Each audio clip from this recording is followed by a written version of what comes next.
gente começa hoje com biofísica da audição, que é um tema interessante, não é, que está muito relacionado com conhecimento físico, né, da acústica, do que é o som e de como ele se propaga. Então, para a gente começar a falar um pouquinho sobre a biofísica propriamente dita, né, ou seja, a questão do corpo humano, a gente vai primeiro tecer algumas considerações a respeito, né, do que é som. Então, o som é uma onda, né, um tipo de onda, né, e toda onda ela é uma perturbação ou uma variação em um meio material, né, e que você tem, na verdade, uma transferência progressiva de energia de uma área, de um ponto para outro, certo? Esse meio, ele sofre o que a gente chama de deformação elástica, né? Você tem uma variação de pressão entre uma área e outra desse meio. Isso é que é a propagação da onda sonora, né? Essa onda, essa propagação de onda, ela não é necessariamente só sonora, ela pode ser elétrica, pode ser magnética, né? Pode ser uma variação de temperatura, mas quando a gente trata de som, é uma variação de pressão. E dependendo da densidade do meio, a gente pode ter uma diferença de velocidade de propagação, né? E de modo que a gente consegue classificar e medir a diferente forma de propagação das ondas, especialmente das ondas sonoras, em diferentes tipos de meio. Então, fica logo de cara visível para a gente aí que, para que haja propagação de uma onda sonora, é necessário que haja um meio material, né? Esse meio sofre uma perturbação e essa energia, essa onda, que na verdade é uma energia, ela se propaga sobre esse meio, né? Então, no vácuo, onde não tem meio material, a gente não tem propagação de som, certo?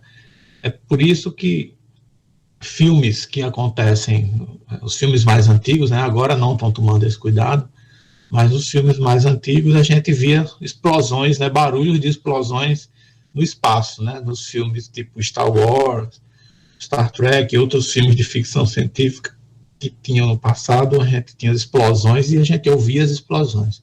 Fisicamente isso não é possível, né, no espaço não tem meio material, é o vácuo, não tem meio material para que o som possa se propagar, né?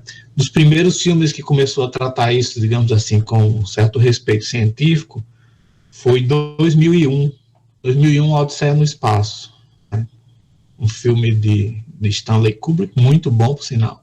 Divide opiniões, tem gente que odeia, tem gente que adora, eu particularmente adoro, porque é um filme de ficção e que se esforça para respeitar, né, digamos assim, as questões científicas, né? Tem vários filmes mais recentes, né, Interestelar, por exemplo, que foi muito bom, em que você tem explosões no espaço e não tem som, é aquela coisa silenciosa, né? Gravidade também é outro filme muito bom, que tem várias explosões, choque de materiais, de naves, e você não tem som, você só vê a imagem, você só vê a destruição, mas não tem som. Então, essa é uma característica típica do som. Precisa ter um meio material para que se propague, né? No nosso caso, o som ele se propaga, né, por que a gente possa ouvir no ar, mas nada impede que a gente escute também em outros meios materiais, na água e nos sólidos, por exemplo. Então, do que são, na verdade, as ondas mecânicas, né? Como a gente falou, elas são energias, né? São variação de pressão que se propaga em um meio material. Então, um tipo de onda comum que a gente conhece são as ondas nas águas, né? Quando você tem um lago que está paradinho, você joga uma pedra, aquela pedra ali, ela provoca uma alteração, uma variação de pressão no meio material, formando aquele halo que se propaga, né, em todas as direções, né? Então, as ondas das águas, elas são sempre algum tipo de perturbação que você causou naquele meio, né? Você tem transferência de energia, mas não necessariamente transferência de matéria, certo? Então, quando você está na praia e vem aquela onda, né, que não está quebrando, digamos assim, é só aquela ondulação, então aquela ondulação provocada pelo vento, né, pelo ar, pelo vento, Então, se você está lá flutuando, quando aquela onda vem, o que é que acontece? Você sobe, depois desce. Né? Você não é deslocado, então você não tem deslocamento de matéria. É claro que se você estiver na zona de arrebentação, onde a onda quebra, aí sim ela vai ter um deslocamento de material. Né? E aí você pode ser empurrado para a praia, por exemplo. Mas normalmente você não tem, na variação de uma onda, transferência de material, apenas de energia. Certo? A gente tem também as ondas que são provocadas nas cordas, então instrumentos de corda como violão, é fácil a gente ver, né, o que aquele movimento provoca, né? A vibração de uma corda, ele produz o som que a gente ouve, né? Os belos sons dos instrumentos de corda, do violão, de violino, né? Inclusive dá para ver essa vibração de uma onda de uma corda, de um violão, quando você filma com um celular e você consegue mexer, alterar a frequência, né? Alterar o número de quadros do filme, dá para a gente ver. Acho que no YouTube, se vocês procurarem, vocês conseguem achar. Né? E aí, nesse quadro de baixo aqui, uma representação de um instrumento muito utilizado pelos músicos, especialmente pelos regentes, os maestros, que é o famoso diapasão.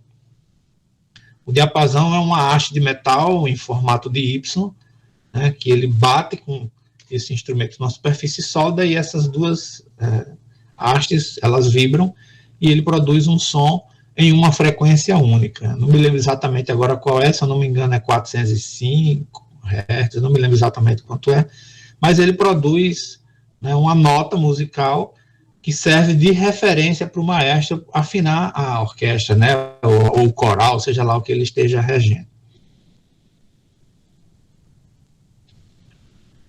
Bom, esse quadro aí, né, para ninguém memorizar nada, é só para a gente ter uma ideia, né, de como o som se propaga em diferentes tipos de materiais, certo? A gente tem aqui o módulo de Young, né, ou seja, a capacidade que esse material tem de ter uma certa elasticidade. A gente já discutiu isso, inclusive, na biofísica mecânica óssea. A gente tem a densidade do material aqui nessa terceira coluna e a velocidade de propagação desse som, né, em metros por segundo. Então a gente vê aqui no aço, né, a propagação aí, ó, 5.189 metros por segundo. Né? Na água, 1.514 metros por segundo. No concreto, 3.536. Vidro, né? Madeira, e assim por diante, diversos materiais. Mas o interessante é a gente comparar os materiais que a gente, né, principalmente a gente ouve. Então, seria que no ar, a uma temperatura de 20 graus Celsius, isso é interessante a gente ter em mente, né? Que como a temperatura, ele aumenta a agitação, quando se eleva a temperatura, a gente aumenta a agitação das moléculas, isso interfere na propagação, né, do som.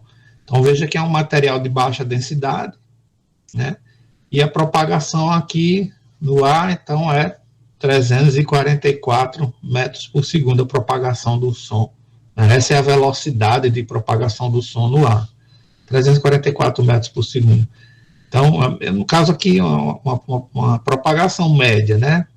Uma vez que você pode ter camadas de ar mais ou menos rarefeitas e com variações de temperatura, então isso interfere. Então, se a gente for ver dentre esses meios materiais aí, o ar é um dos mais ineficientes meios, né, para a propagação do ar, exatamente por ele ser um meio fluido e de baixíssima densidade, né? Então, quanto mais material, né, quanto mais próximo forem as moléculas de um material, mais fácil a energia de uma onda de se propagar. Aquela energia, ela passa de uma molécula para outra com certa facilidade devido à proximidade. Quando você tem as moléculas muito distanciadas uma das outras, então você tem uma dificuldade de transferência, uma redução de velocidade, né? E, portanto, uma ineficiência na propagação do som. Letícia, nas orquestras também tem o Spala, que é o violinista. O último a entrar no palco fica à esquerda do maestro e toca uma nota lá para todos os outros instrumentos afinarem com base nele. Exatamente, a gente vê, quem já assistiu a orquestra, a gente vê isso, né? Esse, com certeza, precisa estar com seu violino afinado, né? Já que vai ficar todo mundo referenciado nele. Obrigado, Letícia, pela colaboração. Certo? Então a gente vê que o meio em que a gente vive é um meio mais ineficiente, né, de propagação de som. Mas nós somos seres aéreos, né, animais pulmonares que respiram ar, então é o meio que a gente tem.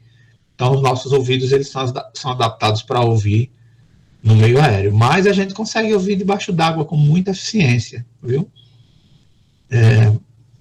Reza uma lenda aí que teve um afundamento de um navio, não me lembro exatamente qual foi agora, e as testemunhas dos sobreviventes do afundamento do navio, na hora de prestar depoimento, alguns disseram que o navio sofreu 2 explosões, e outros disseram que o navio sofreu uma explosão só.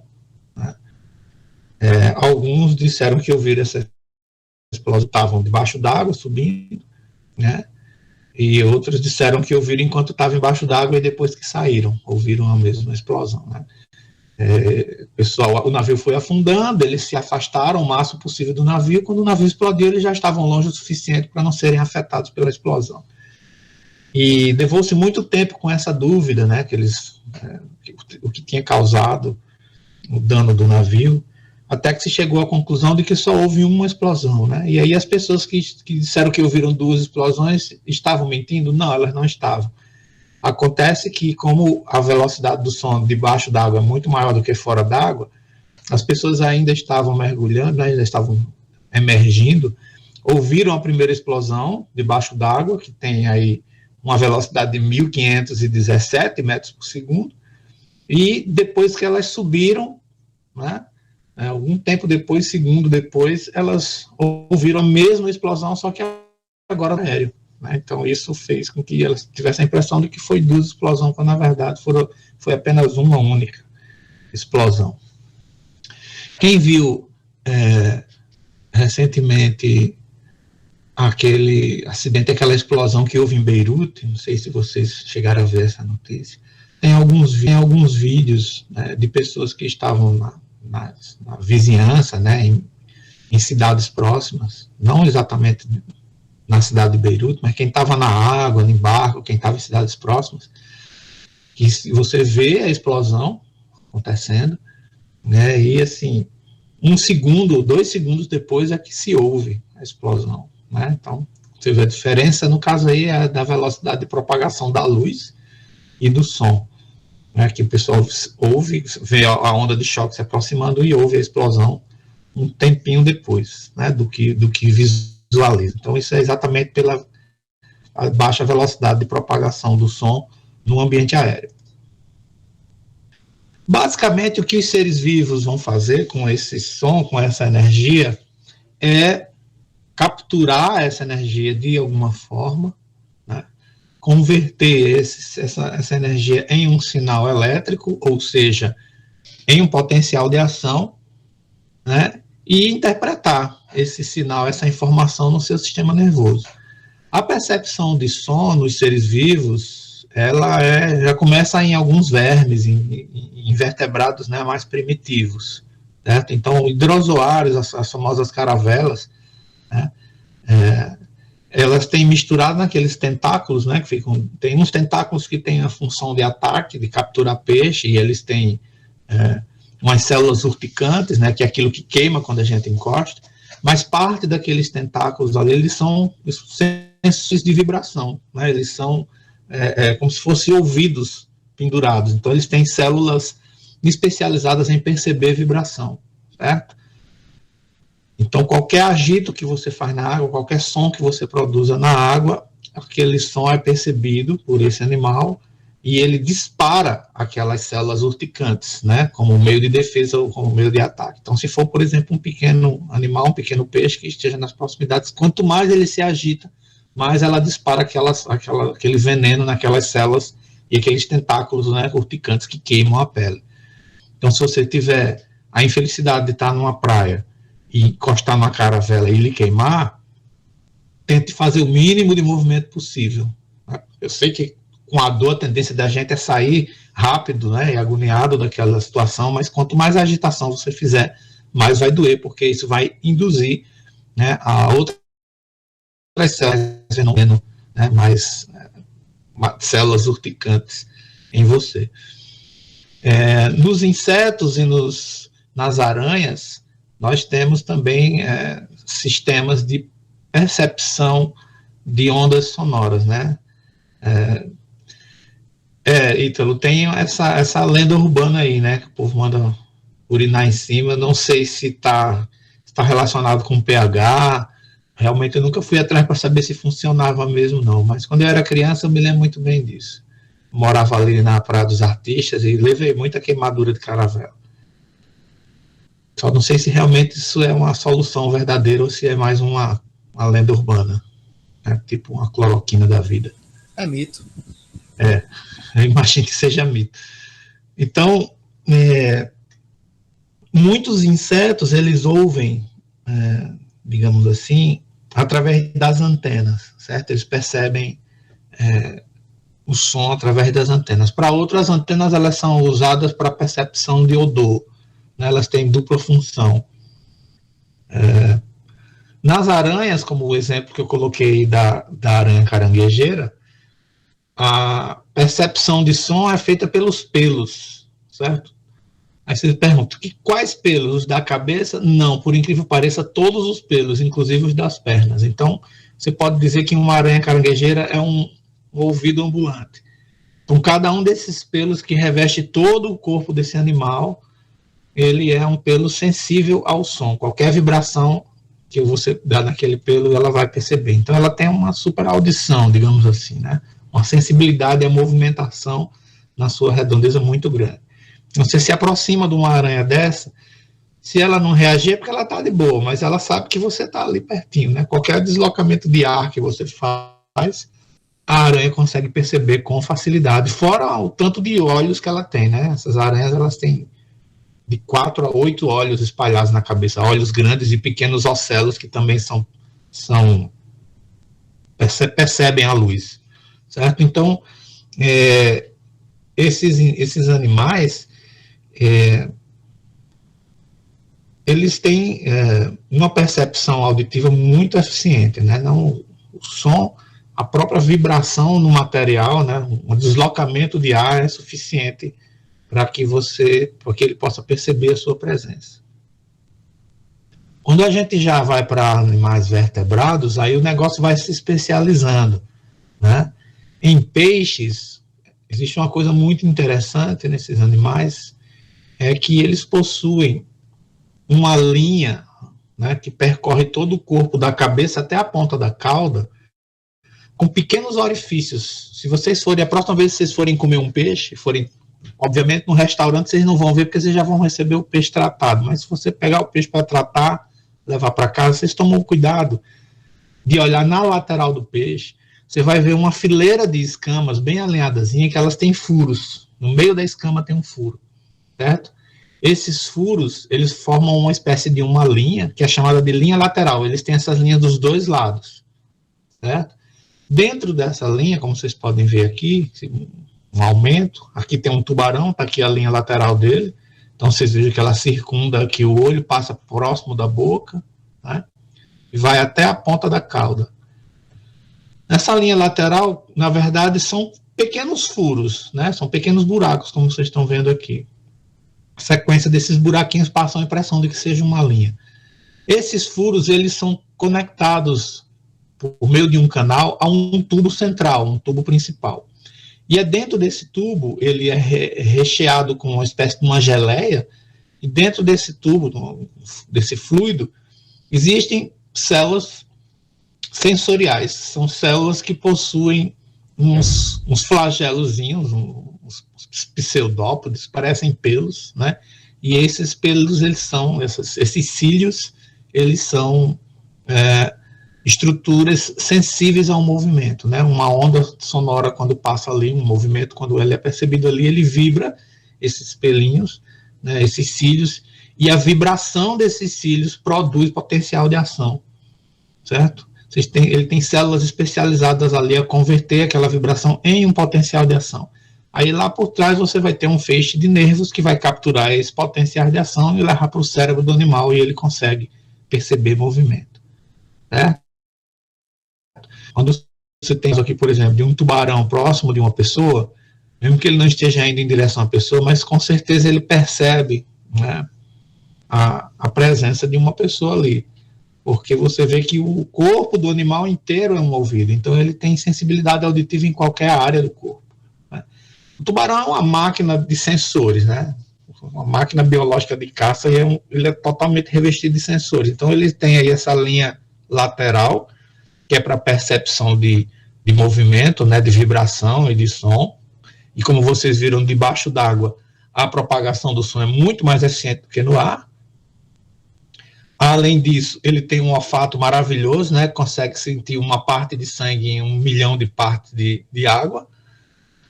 E para completar, né, ele tem um olho muito bom. E para terminar, ele ainda tem umas ampolas de Lorenzini que são sensores elétricos. Certo? Então, se você estiver no mar totalmente imóvel, num ambiente completamente escuro, ele não vai conseguir te ouvir, não vai conseguir te ver, mas ele vai conseguir perceber a descarga elétrica no teu corpo a partir dos seus batimentos cardíacos. Ele sente, né, potencial de ação. Então, ele é um animal feito realmente para descobrir onde a vítima está e caçar. Se um tubarão não está caçando, é porque ele não está com fome, mas ele percebe tudo que está ao redor dele. Certo? Bom, aí a gente vem aqui para anfíbios e répteis, que isso aí já é a evolução desses bichos. Então, normalmente, de anfíbios, répteis, aves e mamíferos, a gente tem a percepção de ondas mecânicas através de região específica. Então, no caso aqui desse sapinho, é esse pequeno disco auricular aqui, próximo do olho, que, na verdade, esse disco é a própria membrana timpânica desse animal. Então, digamos assim, que o ouvido de um sapo, ele é exteriorizado, né? O nosso é internalizado, né? Por outro lado, a internalização, né, da membrana timpânica, das estruturas do ouvido, proporciona uma certa proteção, né, desse ouvido. A gente tem uma membrana mais sensível, né? A gente consegue capturar uma boa variação auditiva. E esses animais, eles precisam ter uma audição muito boa, porque a comunicação, tanto o alerta para predadores, como a comunicação sexual desses animais, se faz através de onda sonora. Então, eles emitem sons, o coachá, o famoso coachá dos sapos, e quem tem de ouvir precisa ter um bom ouvido, né, para perceber isso. Em geral, quem faz barulho são os machos, viu? As fêmeas, elas ficam só ouvindo a cantoria. O que cantar melhor é para ele que ela se entrega, mas existem algumas fêmeas que emitem também sons para indicarem os machos onde elas estão, mas 90% são os machos que fazem a cantoria, e cada espécie tem uma cantoria diferente para não haver, digamos assim, confusão, né, entre as espécies. Então, esse termo som, pessoal, é igual à luz visível. Né? A gente sabe que existe uma gama muito grande do espectro eletromagnético e que a gente só consegue enxergar um trecho. Então, o que a gente chama de luz visível é aquele trecho que o ser humano consegue perceber.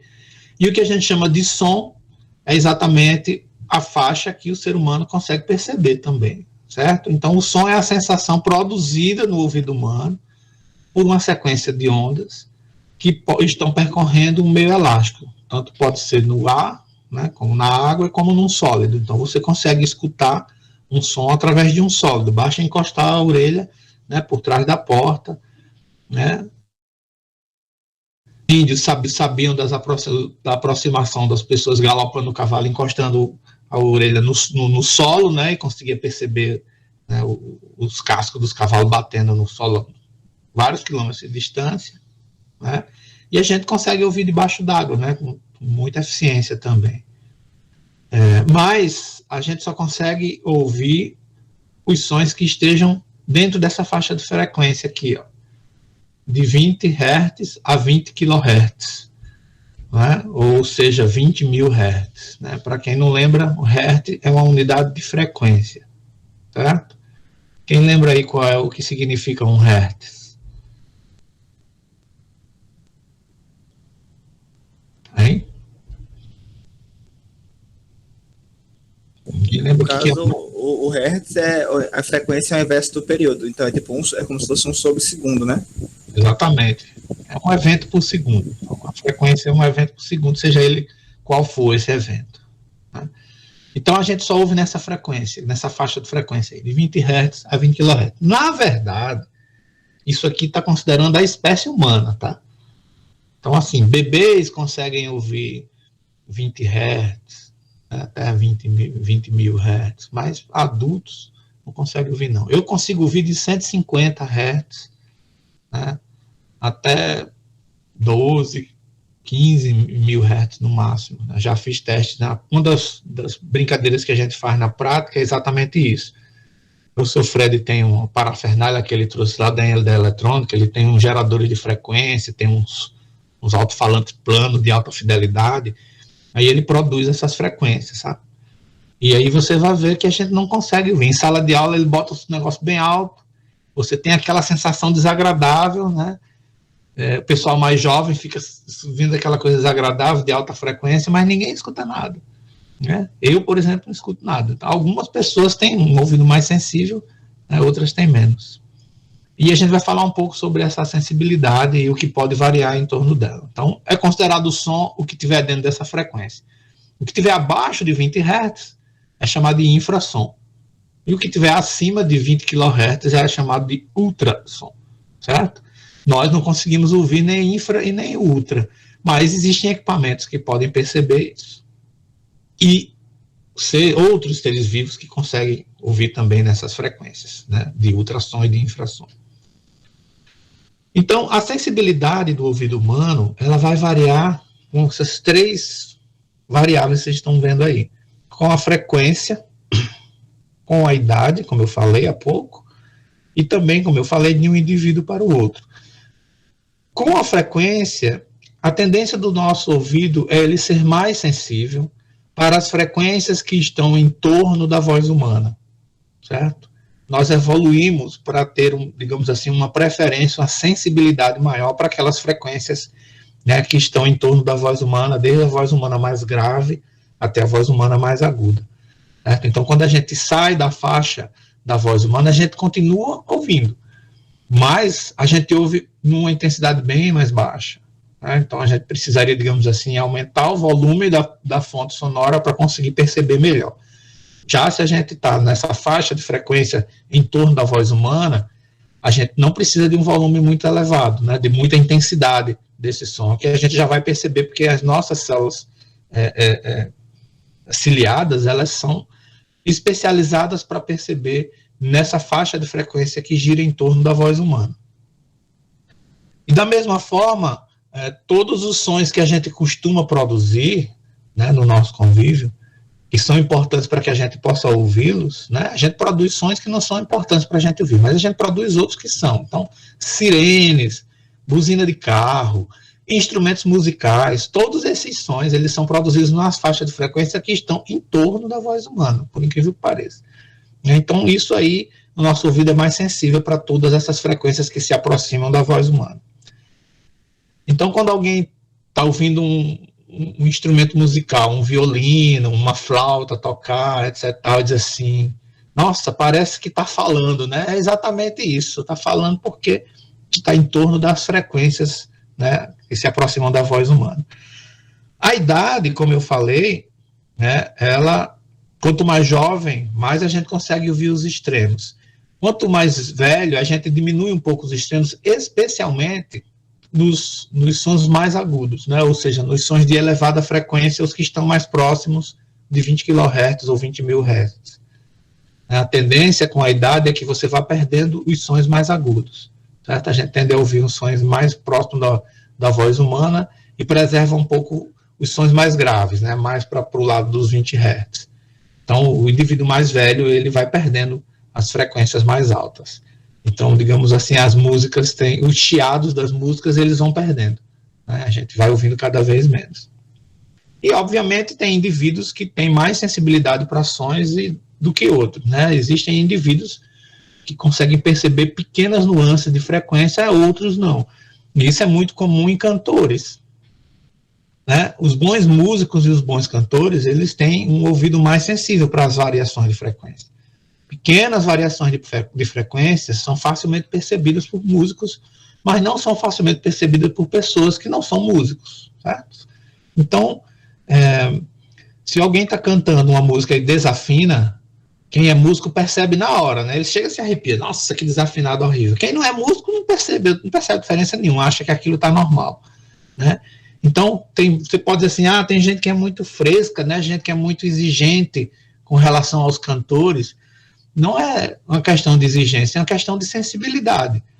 Eles têm um ouvido mais sensível, então eles conseguem perceber as falhas que acontecem na música melhor do que quem não tem.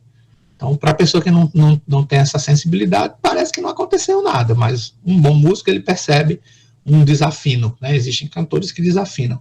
Hoje em dia, nas gravações, isso é resolvido com equipamentos eletrônicos, né? Com computador. Você grava a música e aonde tiver havido desafino, você corrige ali no computador, joga na frequência que você quer e pronto, o músico parece perfeito, né? Mas quando vai fazer ao vivo, é aí que quem tem um ouvido sensível consegue perceber essas diferenças. Então, aqui, esse é um esquema aí apenas para a gente ter uma ideia de como está distribuído esse espectro. Então, aqui de 20 a 20 mil hertz são os sons que o ouvido humano é capaz de perceber, certo? E o que tiver acima disso a gente chama de ultrassom, e o que tiver abaixo disso a gente chama de infrassom, e a gente não consegue perceber nessas frequências, né, fora dessa faixa. Mas outros animais conseguem perceber, né? Então, no caso dos seres humanos, como eu falei, recém-nascido pega de 20 a 20 mil hertz, já adultos de 60 a 15 mil. Eu já fiz teste comigo, eu consigo ouvir de 100 para cima. 60 eu não escuto nada. Mas olha só que interessante. Cães conseguem ouvir de 15 hertz a 50 mil hertz. Olha só que sensibilidade maravilhosa. Gatos conseguem ouvir de 60 hertz a 65 mil hertz. Morcego, né? O morcego ele tem uma audição mais voltada para ondas de elevadíssima frequência, né? Então eles conseguem perceber de 10 mil a 120 mil hertz. E os golfinhos, que dão um verdadeiro show, conseguem ouvir de 10 mil a 240 mil hertz. Então eles se comunicam usando essas ondas de frequência. No caso do morcego, como vocês estão vendo aí na imagem, ele usa essa sensibilidade auditiva, né, emitindo um som de altíssima frequência, ou seja, um ultrassom, né, para frente. Esse ultrassom vai propagar, chocar-se com os objetos que estão na frente dele, pode ser uma parede, pode ser uma borboleta, né, como vocês estão vendo aí. Esse ultrassom vai ser refletido e ele vai com as orelhinhas dele, que na verdade são orelhonas, né, comparado com o tamanho da cabeça. Ele vai receber de volta esse ultrassom e ele vai mapear, digamos assim, tridimensionalmente aonde esse objeto, né, está. Não só ele mapeia a posição, mas ele mapeia o deslocamento para onde o objeto está indo.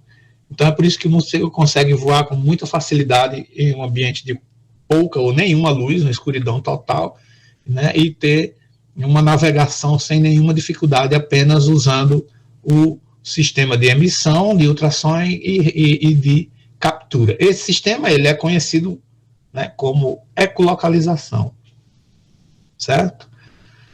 Então esse é o sistema de navegação que o morcego usa, é a chamada ecolocalização. Nós temos instrumentos que fazem isso, né? O chamado sonar.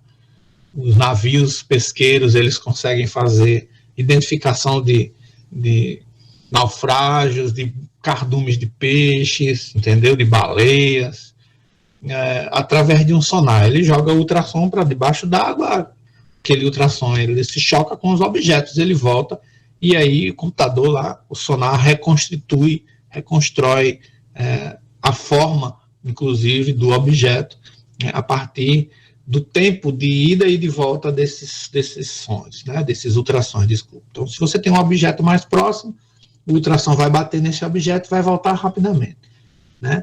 Se você tem uma área em volta dela que não tem nada, então ele vai se propagar e colidir com o outro fundo mais distante, então ele vai levar mais tempo para voltar. Então, o tempo de ida e de retorno desse ultrassom é o que faz com que você possa construir uma imagem.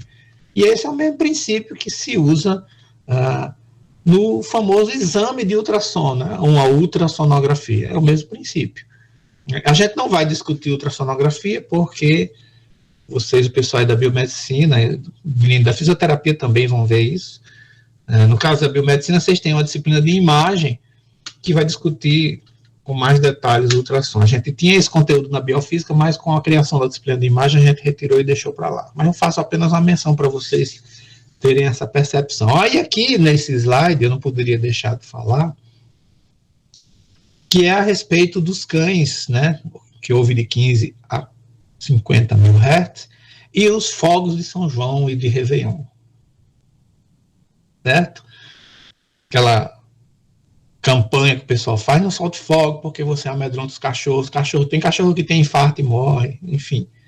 O que a gente ouve de som, de barulho dos fogos, é tudo que está na faixa de 20 a 20 mil, certo? E se for mais velho como eu, o idoso, aí é que ouve menos mesmo, ouve de 100 a 10 mil, 12 mil hertz. Mas um cão, ele vai ouvir 50 mil hertz. Então tem um monte de frequências que você nem se dá conta que existe, numa explosão de fogos de artifício, que esse animal percebe. Então para ele o mundo está se acabando. Então Réveillon, festa de São João, o mundo está se acabando. É por isso que o bicho fica se tremendo, ele fica morrendo de medo. Né? É essa questão, né, que é importante. Então os bichinhos, eles têm muito medo porque eles conseguem ouvir, né, uma nuance muito maior, uma faixa muito maior, né, e esses fogos eles produzem, eles já são suficientemente intensos para a gente, né, algumas crianças inclusive ficam amedrontadas com fogos. Então você imagine aí um bicho que consegue ouvir muito mais do que a gente, né? Então essa é a questão. Eu não coloquei aí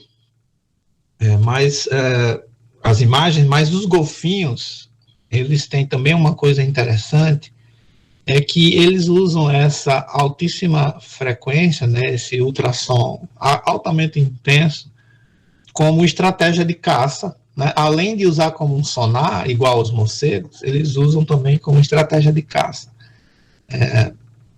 Ele pode perceber um peixe, por exemplo, enterrado debaixo da areia, né? Ele joga aquele ultrassom, um sonar que ele tem no bico, né?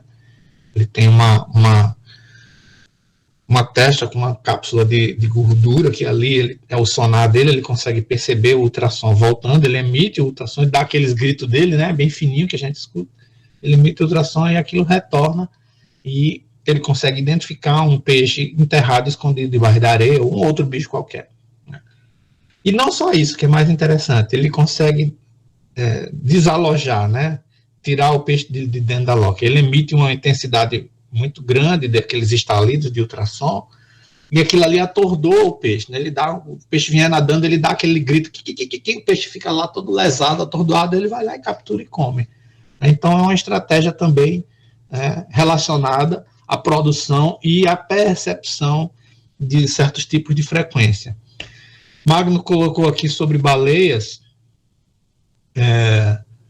Existem alguns sonares de navio que não chega a matar a baleia, sabe, Magno, mas perturba a, digamos assim, eficiência da localização da baleia. Há quem diga, inclusive, que alguns casos de baleia encalhada aí que ela leva, porque as baleias elas têm sempre uma lida, que é uma fêmea grande, e aquele cardume, não sei se dá para chamar cardume de baleia, porque baleia não é peixe, mas enfim, as outras baleias que seguem, ela acaba todo mundo encalhando, né, e existem hipóteses de que isso seja resultado de uma perturbação da ecolocalização desses animais, que pode ser causado por sonar de navios, né, de grandes cargueiros, de grandes pesqueiros. Não sei se isso é verdade não, mas existe essa ideia. Mas o que é interessante no caso de baleia, é que a baleia, ao contrário dos golfinhos, elas têm uma percepção maior, pessoal, no infrassom. Certo? Eu não coloquei aí, mas elas têm uma sensibilidade no infrassom. E o infrassom, por eles terem, são ondas de baixíssima frequência, então são ondas muito grandes, né, um comprimento de onda monstruoso, é possível uma baleia conseguir se comunicar com a outra, uma estando no oceano e a outra estando na outra, entendeu? Uma pode estar no Atlântico Norte e outra está no Atlântico Sul e ela emite aqueles aqueles sons e podem ser ouvidos a longuíssimas distâncias. Tem uma galera da biologia que se especializa em tentar estudar e traduzir a comunicação entre baleias. Bom, vamos para o ser humano, né? Para a gente compreender como que o ouvido ele é capaz de diferenciar determinados tipos de sons, a gente precisa entender que características são essas dos sons. Então, a primeira característica mais importante, que a gente costuma confundir, né, não confundir do ponto de vista de percepção, mas apenas do ponto de vista de uso da expressão, né, da sinonímia. Então, a primeira característica importante é a amplitude. Né? A amplitude, na verdade, é a intensidade, é o quanto um som é mais forte em relação ao outro, certo? Ou seja, é o quanto aquela onda sonora ela tem de energia, certo? Então, quanto maior a energia de uma onda sonora, maior a sua amplitude, né? Em termos de tamanho da onda. Então, é exatamente isso que vocês estão vendo aqui embaixo. Aqui eu tenho uma onda, né? Se eu considerar esse trecho aqui, essa linha aqui, como sendo 1 segundo, qual seria a frequência dessa onda aqui? Hein? Repete, professor. Oi? Repete, eu tirei o fone rapidinho, só ouvi depois a pessoa falou. Eu estou mostrando aqui duas ondas, certo? Com diferentes amplitudes. A minha pergunta é, qual é a frequência dessa onda aqui? Se essa linha aqui corresponder a 1 segundo. A linha inteira é 1 segundo? É.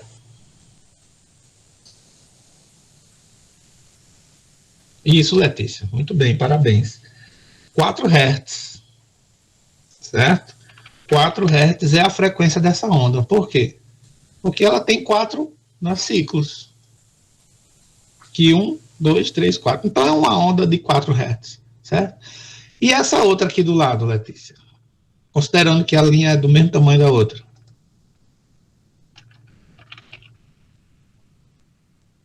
4 Hz também, exatamente. Então, vejam, essa é uma onda de mesma frequência, certo? Mesma frequência, mas de intensidade diferente. Então, isso aqui é uma onda mais energética, a onda A2 aqui, do que a onda A1, certo? Então, essa onda aqui é a voz de uma pessoa gritando, enquanto que essa outra aqui é a voz da mesma pessoa, certo? Falando na intensidade normal. Professor? Oi. Uma pergunta, por que aquela onda é 4 e não 3,5? Não entendi. Por que aquela onda ela apresenta frequência de 4 e não 3,5? Porque eu contei as cristas. Tem 4 cristas. Cada onda um ciclo, certo? Eu contei as cristas. Entendi. Vou contar do meio também, mas é como eu contei as cristas. Então, veja, aqui é a mesma pessoa, certo? Falando baixo, falando alto. Só que a gente costuma usar esse termo baixo e alto para intensidade, mas, na verdade, para quem estuda acústica, para os músicos, baixo e alto não diz respeito à intensidade. Baixo e alto diz respeito à frequência, como diz Letícia aí. Então, um som baixo, uma voz baixa, para quem estuda música, é uma voz de baixa frequência, como Letícia colocou aí, uma voz de um tenor, entendeu? Enquanto que uma voz alta, um som alto, é um som de alta frequência, é uma voz de um soprano, certo? Então, seria exatamente relacionado à frequência. Então, aqui a gente chama de intensidade do som, né? Ou, um termo mais coloquial, mais utilizado no dia a dia, é o volume, certo? Volume de som. Mas a gente costuma dizer que está baixo, aumenta esse volume aí que está baixo, o som está baixo, o som está alto. Do estudo de acústica, baixo e alto está relacionado à frequência, baixa frequência, alta frequência. Que é exatamente o que a gente costuma chamar, para quem é cantor, de tonalidade, né? Então, aqui eu tenho a voz de uma pessoa normal, e aqui eu tenho a voz de Cyndi Lauper, né? Que é uma cantora lá dos anos 80, muito famosa, e que tem uma voz muito aguda. Mas tem uma concorrente de Cyndi Lauper aqui no Brasil, chamada TT Espíndola, né, que tinha uma voz extremamente aguda, só dá para você reproduzir a voz dela se você for cantar fazendo um falsete, né? Uma vez eu estava com o professor Bruno numa festa e a gente disputou um campeonato de quem conseguia imitar melhor TT Espíndola. Tinha que cantar bem fininho. Então, isso aqui, vocês percebam que a energia não muda, as ondas têm a mesma altura aqui, ó, certo? Então, a intensidade é a mesma, no entanto, aqui eu tenho uma voz mais aguda, ou seja, um som mais alto, e aqui eu tenho uma voz mais grave, ou seja, um som mais baixo, certo? Então, no que diz respeito à frequência, né, a tonalidade, é a variação do que é mais grave e do que é mais agudo, certo? E o nosso ouvido, ele tem a capacidade de perceber essas duas características, intensidade, né, e tonalidade, né, quantidade de energia e quantidade de ciclos, ou seja, frequência, certo? O timbre é uma mistura de frequências, certo? É uma combinação específica de frequências, né? E no caso, quando a gente está considerando a voz humana, o timbre, ele é particular de cada pessoa, porque ele vai depender da constituição anatômica das pregas vocais, que antigamente eram chamadas de cordas vocais, né? Mas a gente sabe que não são cordas, são pregas, são, né, projeções, né, na laringe. Né? Então, o timbre da voz de cada pessoa é uma mistura, né, de diversas ondas que gera digamos assim, uma terceira onda. Então, a gente teria aqui um som principal, um som secundário, um terciário, né, e a combinação desses sons gera uma onda. Né. Essa onda resultante é o que a gente chama de timbre. Certo? Normalmente, cada pessoa tem um timbre diferente. Até mesmo irmãos gêmeos podem ter timbres ligeiramente diferentes. Né? Gêmeos univitelinos, basta que um tenha tido um tipo de profissão que exigia um pouco mais da voz, ou uma pessoa que cuidou menos da voz, outra pessoa que viveu num ambiente mais poluído do que o outro. Basta que eles não convivam juntos, você já consegue perceber uma variação de timbre. E também a gente tem variação de timbre da voz à medida que a gente vai envelhecendo, né? Quando a gente nasce, exatamente, Letícia, com a concentração de hormônios. Quando a gente nasce com a laringe pequenininha, então aquela voz infantil, aquela voz de criança, né? À medida que você vai crescendo, as pregas vocais vão aumentando de tamanho, a musculatura vai modificando, a sua voz vai modificando, né? Você vai ficando velhinho, vai ficando idoso, vai diminuindo mais ainda a variação, aumentando mais ainda a variação da sua voz, né? E é por isso que a gente consegue pegar homens, né, ou mulheres, e quando faz tratamento hormonal, você consegue inverter, né, você consegue mudar, dependendo da idade, obviamente. Não só características físicas do corpo também, mas consegue mudar características vocais. Eu coloquei aí o Fausto Silva, no quadro de baixo, o Fala Silva, porque é muito raro você encontrar pessoas que tenham um timbre tão parecido. A grande maioria dos imitadores, eles conseguem se aproximar do imitado por duas estratégias. Né? Pela imitação do estilo, né? Do estilo da voz, dos vícios, né? dos reforços que dá em algumas palavras, entendeu? Da entonação, né? E até mesmo do vestuário, do gesto, da forma com que gesticula, você consegue se aproximar muito bem, né? O imitador consegue, ele estuda todas essas características do imitado para conseguir reproduzir, né, o imitado. Então, não é necessariamente pelo timbre de voz. Né? Então, quase todo mundo, por exemplo, consegue imitar Lula. Quase todo mundo consegue imitar Silvio Santos. Né?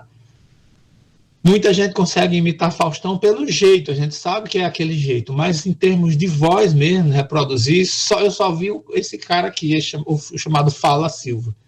E eu percebi que ele era muito bom de imitar Fausto Silva, porque ele tem um timbre muito parecido.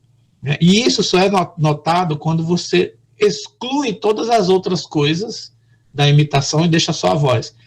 E eu percebi isso uma vez que eu vi um comercial no rádio, que ele estava falando, imitando Faustão, e eu pensei, caramba, Faustão já é tão rico que está precisando fazer essas propagandas vagabundas no rádio. E aí depois ele se identifica, né, porque não pode fingir que é o outro e fazer esse plágio, ele se identifica, ele diz que fala Silva, não sei o que, aí Foi aí que eu coloquei, tipo, vou colocar a foto desses dois na apresentação da aula, porque é um cara que consegue reproduzir com uma certa fidelidade o timbre da voz do Faustão, né? Sem precisar aparecer, sem precisar imitar. Quando o cara faz isso no rádio é porque fica bem feito mesmo.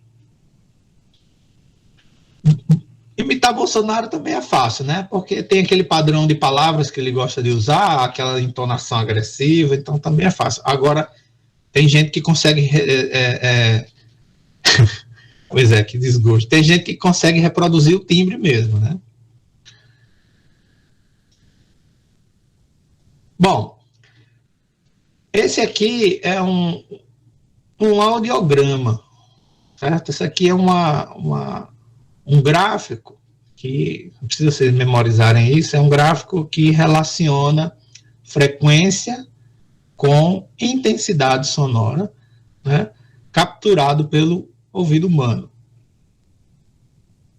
Aqui a gente tem dado em decibéis a intensidade, né, indo de 0 a 140 decibéis. Decibéis é a unidade de intensidade, né, que a gente usa.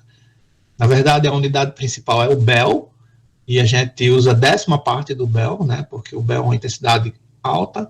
Para utilizar para a sensibilidade humana, você usa a 10ª parte. Então, a unidade é decibel. Isso aí é uma coisa mais voltada para a acústica, né? E aqui embaixo a gente tem as frequências, indo de 10 Hz até 20 kHz, certo? Eu vou colocar essa apresentação no SIGA para vocês. Depois vocês podem executar ela e usar um fonezinho de ouvido, porque esses alto-falantes aqui, eles são clicáveis. Eu vou clicar em alguns aqui, não sei se vai dar para vocês ouvirem. Então, esse primeiro de 20 Hz aqui, provavelmente não vai dar para ouvir. Vamos tentar. Nada, né? Agora aqui, 200 Hz já dá para ouvir. Estão percebendo aí?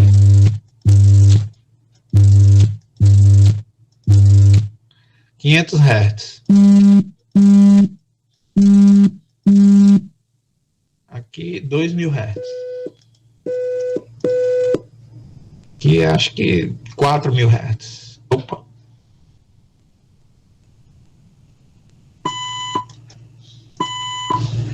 5.000. 10.000. Não dá mais para ouvir, né? 15.000 e 20.000 Hz.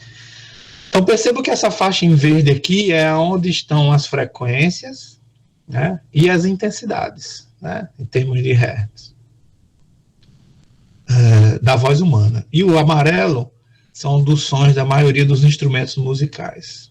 Certo? A faixa verde é a faixa de sensibilidade. Então, olha só que interessante. Aqui, entre 500 e 10.000 Hz, vocês percebem que o ouvido humano ele consegue perceber esses sons com muita sensibilidade, né? Pouca intensidade do som, a gente já consegue perceber, por exemplo, 2.000 Hz, né? 500 Hz, que voz mais grave, a voz dos homens, né? Olha quando faz isso. Certo? Então, pouca intensidade a gente já consegue ouvir isso aí. Mas se eu for pegar aqui 50.000 Hz, não está dando para ouvir, o próprio 200 Hz aqui, você já precisa ter aqui uns 30 decibéis, né? A intensidade desse som precisa ser aumentada, para que vocês possam perceber aqui, né? Se for aqui 30, 40 Hz, aí você tem que ter no mínimo 60 decibéis para perceber esse som, né? Eu tenho um aplicativo no celular, e depois eu vou colocar os links para vocês, desses aplicativos todos. Dá para a gente brincar com várias coisas do som. Eu estou achando que a gente vai desenvolver a prática em torno disso, certo? Eu usei esses aplicativos já em vários ambientes, no meio de uma rua, dentro de avião. Por exemplo, dentro de um avião, a média do som dentro de um avião, todo mundo calado, sem ninguém dizer nada, só pelo barulho do avião, é de 80 a 100 decibéis. É muito alto, né? É muito intenso esse som. Então, vocês percebam que quanto mais próximo for em torno da voz humana, especialmente da parte mais aguda da voz humana, mais o nosso ouvido é sensível, tá? Para perceber esses sons. A parte de cima aqui é o que a gente chama de limiar da dor. Então, se você colocar um som de 5.000 Hz,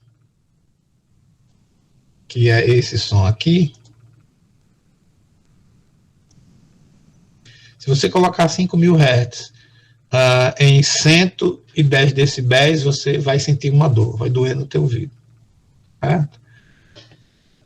Ficar próximo de um avião a jato decolando é uma forma fácil de você sentir dor por intensidade sonora. Certo? Então, outra forma é você ir para um show de uma rave e ficar na frente daqueles alto-falantes grandes lá, também você vai poder sentir dor, né, com intensidade muito alta. Certo? Então, a audiometria é exatamente uma estratégia de você mensurar a sensibilidade do ouvido humano. Existem aplicativos, existem equipamentos que fazem a audiometria. Aí, na prática, a gente vai discutir como é que faz isso e tentar fazer uma atividadezinha para vocês simularem, medirem a audiometria de algumas pessoas e a gente fazer um trabalhinho com isso, para gerar uns pontinhos. Bom, então, basicamente, lembrando aqui a estrutura do ouvido humano, né, só para a gente lembrar como é que acontece o processo de transdução, né, ou seja, de transformação da onda sonora em um potencial de ação. Então, você tem o pavilhão externo da orelha, né, que ele tem esse formato com essas circunvoluções, não é à toa, é para melhor conduzir o som para dentro do canal auditivo externo, que a gente chama de meato, né. Esse tubo leva o som até a membrana timpânica, ou tímpano. Essa membrana timpânica, ela está conectada com um osso chamado de martelo. O martelo está conectado com um segundo osso, chamado de bigorna. E a bigorna está conectada com um terceiro osso, chamado de estribo. São os 3 menores ossos do corpo humano, né? Esse trio, martelo, bigorna e estribo, eles têm, na verdade, a função de amplificar o som. E olha que interessante, a articulação entre martelo, bigorna e estribo formam uma alavanca interfixa. Certo? A gente já viu isso. E a área de captação sonora do tímpano, ela é bem maior do que a área de contato do estribo com o ouvido interno, certo? Então a gente chama de ouvido externo do tímpano para fora, certo? A gente chama de ouvido médio do tímpano até o estribo, né? E o estribo vai jogar esse som, essa onda sonora dentro do ouvido interno, né? Então a gente tem externo, médio e interno. O ouvido interno, ele é formado por essa estrutura chamada de cóclea, certo? Ela tem associada a elas uns anéis, que são chamados anéis semicirculares ou canais semicirculares, né? E tem uma caudinha enrolada aqui na forma de caracol, certo? Que é a chamada cóclea. Essa estrutura é que possui as células, né, ciliadas, que tem a responsabilidade de perceber a onda sonora e converter isso em potencial de ação, manda isso para os nervos, e esses nervos se reúnem formando, né, o nervo auditivo ou nervo acústico. Né? São 2 nervos, um que é responsável por capturar a percepção sonora e o outro que é responsável por capturar o equilíbrio. Eu vou falar disso para vocês depois. Resumidamente, é assim que é o ouvido humano.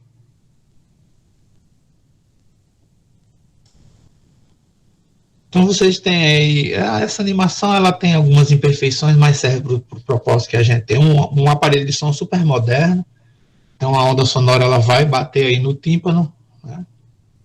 E ele vai vibrar, certo? Essa vibração que o tímpano produz, ela é transferida para os 3 ossículos. Percebam que forma uma alavanca. Essa transferência, ela, né, é ampliada. Os 3 ossículos eles conseguem ampliar em até 20 vezes a intensidade sonora, certo?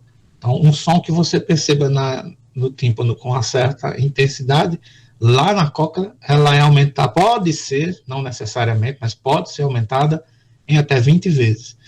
Então, o som que chega aqui no pé do estribo, pode ser 20 vezes maior do que o que chegou aqui. Então, a função no ouvido médio, a função dessas alavancas, desses 3 ossículos, é amplificar a intensidade sonora, mas também não só amplificar, controlar também, eu vou falar disso para vocês. Então, aqui a parte azul é a cóclea, responsável pela percepção sonora. Vocês percebam que tem um pequeno buraquinho aqui. Esse buraquinho aqui é chamado de janela redonda. E o pé do estribo está colado numa outra janela chamada de janela oval. O interessante, pessoal, é que o ouvido interno, ele é uma estrutura óssea. Ele não é uma estrutura isolada, não. Ele é mergulhado dentro do osso craniano. Certo? Tem uma estrutura óssea. Como é que o pé do estribo consegue transferir para dentro de uma estrutura óssea um sinal desse? Ele tem 2 pequenas janelas, né, separadas por membranas, que é a janela oval, onde o pé do estribo está colocado, e uma outra janelinha lá embaixo, que também possui uma membrana, que é a janela redonda. Né?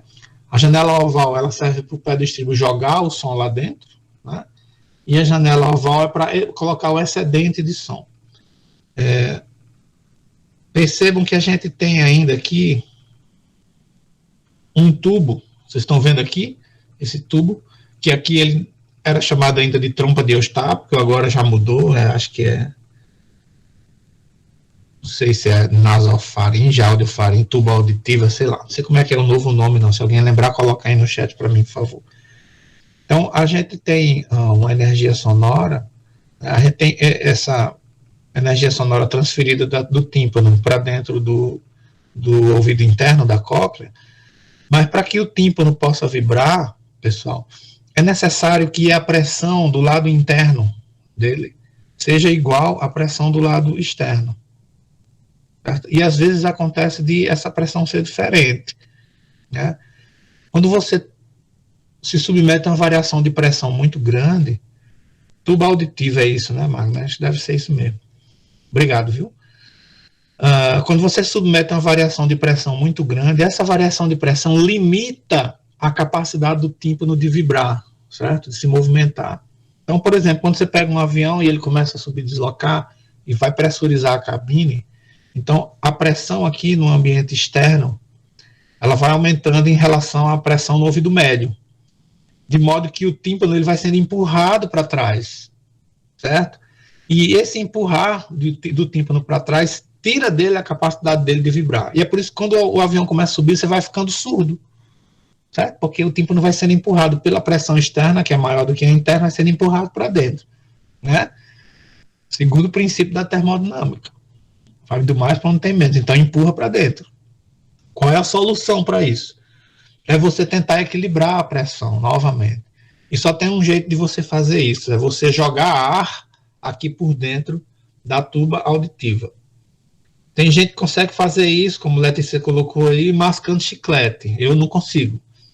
Só tenho um jeito de fazer isso, que é, meu Deus, como é que chama?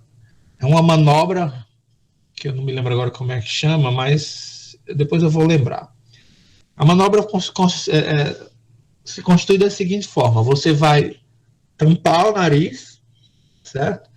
Se você tem que fazer isso para os 2 ouvidos, você tampa um ouvido e tampa o nariz. Então, com o dedo, você coloca essa abazinha aqui para dentro, tampa o nariz e sopra, certo? Então, aquele ar, aquela pressão de ar que está dentro da sua boca, do seu nariz, ela vai subir aqui pela tuba auditiva e vai jogar ar aqui dentro.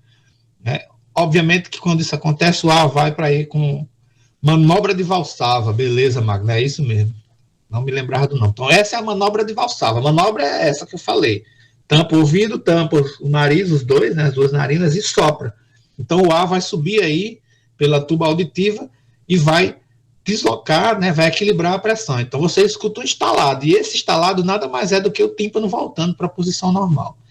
Não, no avião eu faço isso direto. E chega uma hora que eu não estou ouvindo nada, o povo fala comigo e eu não estou ouvindo nada. Aí eu faço, estouro os 2 ouvidos, um de cada lado, e pronto, resolvo o problema da pressão, e aí o tímpano vai conseguir vibrar normalmente e o som vai ser transferido normalmente para dentro da cóclea. Dentro da cóclea, a gente tem uma estrutura chamada de órgão de Corti. Que bom que o chiclete resolve para você, porque eu normalmente não tenho chiclete. E mesmo quando eu tenho, eu uso, mas não funciona comigo, não. Então, o órgão de Corti, ele é uma estrutura, na verdade, essa cóclea, ela tem 3 tubos, né, 3 estruturas. A cóclea é como se fosse um tubo que você pegou e enrolou, certo? Então, vocês têm aqui umas áreas maiores que são chamadas de rampas, certo? Que tem a rampa média, que é essa grande aqui, ela é preenchida por um líquido, certo? E aqui tem uma área, uma espécie de túnel, que contém essas células que estão em azul aqui, estão vendo? Essas células que têm essas cabecinhas azuis. Essas células, elas têm pequenos cílios na sua estrutura superficial, vou dar um zoom aqui. Certo? Esses cíliozinhos aqui, dessas células, são as estruturas sensíveis que percebem a movimentação sonora. Só que esses cílios, eles tocam uma estrutura gelatinosa que é chamada de membrana tectória, que é essa membrana aqui. Obviamente, o que vocês estão vendo aqui é um corte, certo? Vocês têm que imaginar isso como sendo uma coisa contínua, que vai do começo da cóclea até a ponta, certo? E depois volta. Ela tem um trajeto de ida e tem um trajeto de volta. Lá na ponta da cóclea tem um buraco, chamado de helicotrema. Então, esse buraco é por onde o líquido circula, né? Então, o líquido ele vai por aqui, dentro desse túnel para dentro, vai até a pontinha da cóclea, né? Depois volta aqui pela parte de baixo. Certo? Então, essas duas câmaras aqui, essa daqui de baixo e essa de cima, elas se comunicam lá na ponta da cóclea, por esse buraquinho chamado de helicotrema. Então, as células ciliadas, elas revestem toda essa rampa média, do comecinho até o fim da cóclea. Certo? Então a gente está vendo apenas um corte, vendo aqui 4 células, mas vocês têm que ter em mente que você tem uma fileira dessas células até o fim da cóclea. E todas elas tocam essa estrutura gelatinosa chamada de membrana tectória. Traduzindo isso aqui do latim para o português, tectória é membrana que toca. Membrana que toca aonde? Nos cílios, né? Naqueles cílios das chamadas células ciliadas, que são as células responsáveis por perceber esse movimento. Basicamente, essa membrana, ela faz esse movimento aqui assim, né, de pressão, e um movimento de deslocamento horizontal em cima dessas células. Acho que vai dar para vocês entenderem quando vocês virem essa imagem aqui.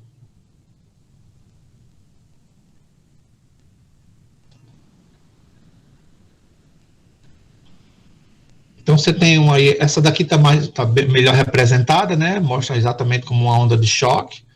Então essa onda de choque ela vai vibrando aí a cóclea.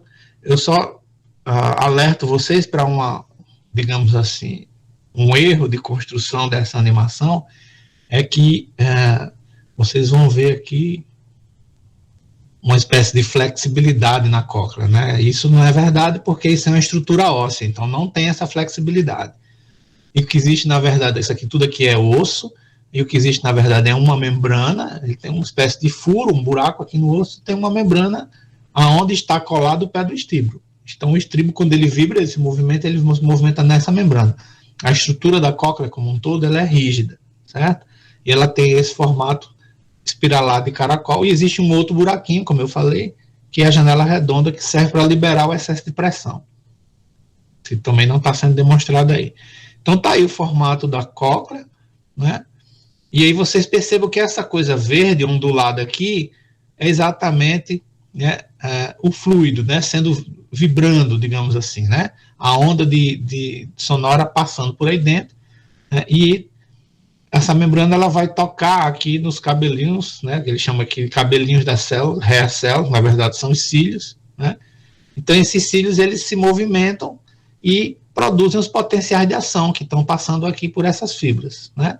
Então, eles se reúnem no formato de um feixe, e aí vocês percebam que temos células ciliadas aqui no começo, que é o começo da cóclea, e ela vai circulando, e tem células ciliadas até a pontinha da cóclea que fica aqui em cima, certo? Essa distribuição da cóclea é muito interessante, porque é exatamente o posicionamento em que cada uma dessas células vai estar, que vai, digamos assim, definir o tipo, a natureza do som que está sendo ouvido. Certo? Por quê? Se você pegar uma célula ciliada do começo da cóclea e comparar com a célula ciliada que está aqui no finzinho da cóclea, lá perto da helicotrema, né? Se você desenrolasse isso daqui, seria como se fosse um tubo duplo. Você tem células no começo do tubo, células no final do tubo. Certo? Então, dessa forma, vocês têm uma estrutura comprida. Essas células têm exatamente a mesma função, elas têm exatamente a mesma estrutura, é o mesmo tipo de célula. Né? E aí você diz, como que uma célula consegue saber se o som é grave ou se é agudo? Como ele consegue saber se o som é muito intenso ou é pouco intenso? Né? Na verdade, o que ela percebe, né, é um único tipo de som. E o que vai acontecer é que a posição dela e a quantidade delas que são acionadas é o que vai determinar o tipo de som. Né? Porque o som ele se comporta de forma diferente dentro dos tubos. Esse é o princípio para quem gosta de tocar flauta, trombone, esses instrumentos de sopro. Letícia, professor, o potencial de ação é em cada célula ou nessa fibra toda? É em cada célula, Letícia, só que eles se reúnem nessa fibra toda. Certo? Porque, em geral, os sons que a gente ouve, como eu falei lá atrás, eles são diversos timbres e você tem combinações de sons graves com sons agudos, certo? Então, você vai acionar células ciliadas que vão capturar sons mais graves e outras células ciliadas que vão capturar sons mais agudos. As células que vão capturar os sons mais agudos, elas estão logo no começo, certo? No começo da cóclea. E à medida que você vai circulando, né, até o fim da cóclea, as que estão lá no fim são as que vão capturar os sons mais graves, certo? Então você tem toda essa nuance de variação de frequência do começo da cóclea até o fim. A cóclea funciona como uma flauta, né? Quem já viu como é que funciona uma flauta, né? Você tem um tubo com um apito colocado em cima, que pode ser um apito comum, uma flauta doce, né? Ou um furo que você sopra para fazer o som vibrar soprando lateralmente, se for uma flauta transversal.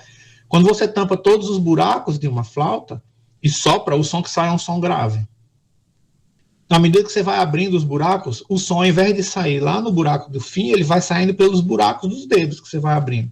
Se você desobstruir todos os buracos de uma flauta, o som vai ser o som mais agudo que a flauta vai produzir, porque o som já está saindo no início, né, da flauta. Se a gente chamasse essa cóclea de uma flauta, ela teria mais ou menos o mesmo princípio. Né? Então, os sons que vibram, as frequências que vibram mais intensamente no início, né, são as frequências mais altas. As que vão vibrar lá no fim da flauta, né, ou no fim da cóclea, são as frequências mais baixas. Então, os sons mais graves vão lá para o finzinho da cóclea e os sons mais agudos são percebidos logo no início. Então, o acionamento simultâneo de todas essas células ciliadas ao longo dessa estrutura vai gerar potenciais de ação diversos, que vão migrar nos diversas fibras nervosas, formando esse feixe de fibra, né, que é o nervo auditivo, vai lá para o teu cérebro, né, para a região temporal, que você vai interpretar tudo isso lá. Por enquanto, Amanda, a gente está falando, a pergunta de Amanda aqui, professor, é a movimentação desse fluido que transmite informação ao cérebro quando estamos em equilíbrio ou se movimentando?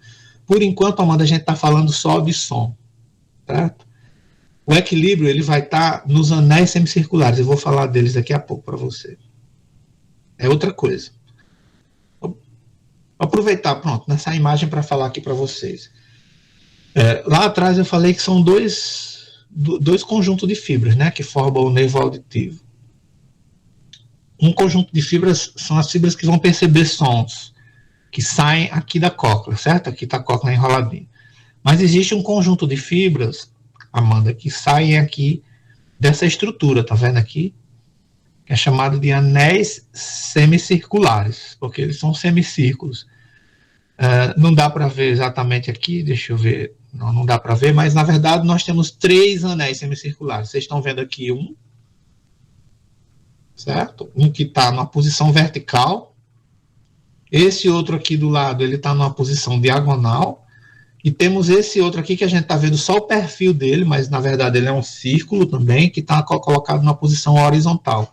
Então a gente tem um assim, tem um assim e tem um terceiro assim inclinado, certo?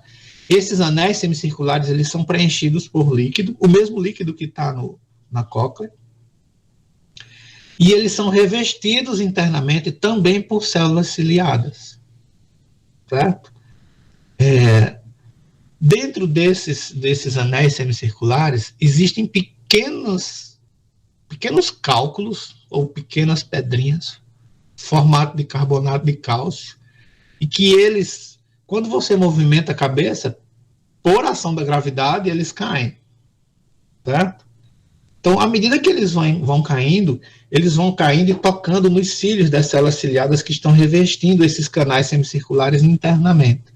E à medida que eles vão tocando aquilo ali, eles vão acionando aqueles cílios, e aqueles cílios vão informando, né, para o teu cérebro a posição que você está em relação à Terra, né, a posição gravitacional. Então, quando você inclina a cabeça para um lado, eles estão caindo lá, então o teu cérebro sabe que você está com a cabeça de lado. Então, ele te dá uma questão de posicionamento e de equilíbrio, certo? Então, para qualquer posição que você movimente a sua cabeça, 2 ou mais desses anéis semicirculares vão ser excitados, as pedrinhas vão cair com a gravidade, né? Então você consegue movimentar no plano horizontal, no plano vertical e no plano diagonal, porque você tem dois ouvidos, então você tem essas estruturas em dobro. Então elas conseguem interagir no seu cérebro, na verdade, né? Definindo exatamente como está a posição da tua cabeça. Quando você está jogando no computador um jogo 3D, é exatamente um giroscópio, Magno. Na verdade, o giroscópio já foi uma cópia, né, da estrutura de giroscópio dos ouvidos humanos. Né? O giroscópio que a gente tem no celular é exatamente isso aí. Uma cópia disso. A natureza inventou primeiro. Certo? Então, quando você está olhando para uma tela, você está jogando um jogo de primeira pessoa, jogo 3D de primeira pessoa, né? E você começa a ficar tonto, ficar enjoado. O que está acontecendo é que o teu sistema de percepção, né, de equilíbrio, que são esses anéis semicirculares, está te dando um tipo de informação e os teus olhos estão te dando uma informação divergente daquela. Não bate. Né? Você está num jogo e o negócio voa e cai, levanta, então você tem aquela 3D ali que não está correspondendo ao que os teus anéis circulares estão informando para você. Então, essa divergência, o corpo interpreta como se você estivesse embriagado. Então, ele dá um estímulo para que você vomite, né, aquela droga que ele pensa que você ingeriu. Foi muita cachaça, foi algum medicamento, alguma coisa que te nauseou, que te fez mal. Então, é por isso que quando tem gente que joga 3D, jogo 3D, né, e tem vontade de vomitar, tem enjoo, fica nauseado, né? Porque o corpo interpreta como se você tivesse intoxicado com alguma coisa. E quando você ingere alguma coisa que faz mal, a reação, né, de defesa é estimular o vômito para você colocar para fora aquilo que está fazendo mal. Né? Então, tem um conjunto de medicações, Dramin, outras drogas que conseguem, digamos assim, reduzir esses problemas. Comigo acontece isso muito em avião. Então, eu sempre tenho que tomar um Dramin quando eu vou para o avião, que é para poder evitar esse problema. Ele é conhecido como cinetose, que é uma doença do movimento, né, de cinética. Então, a cinetose é isso.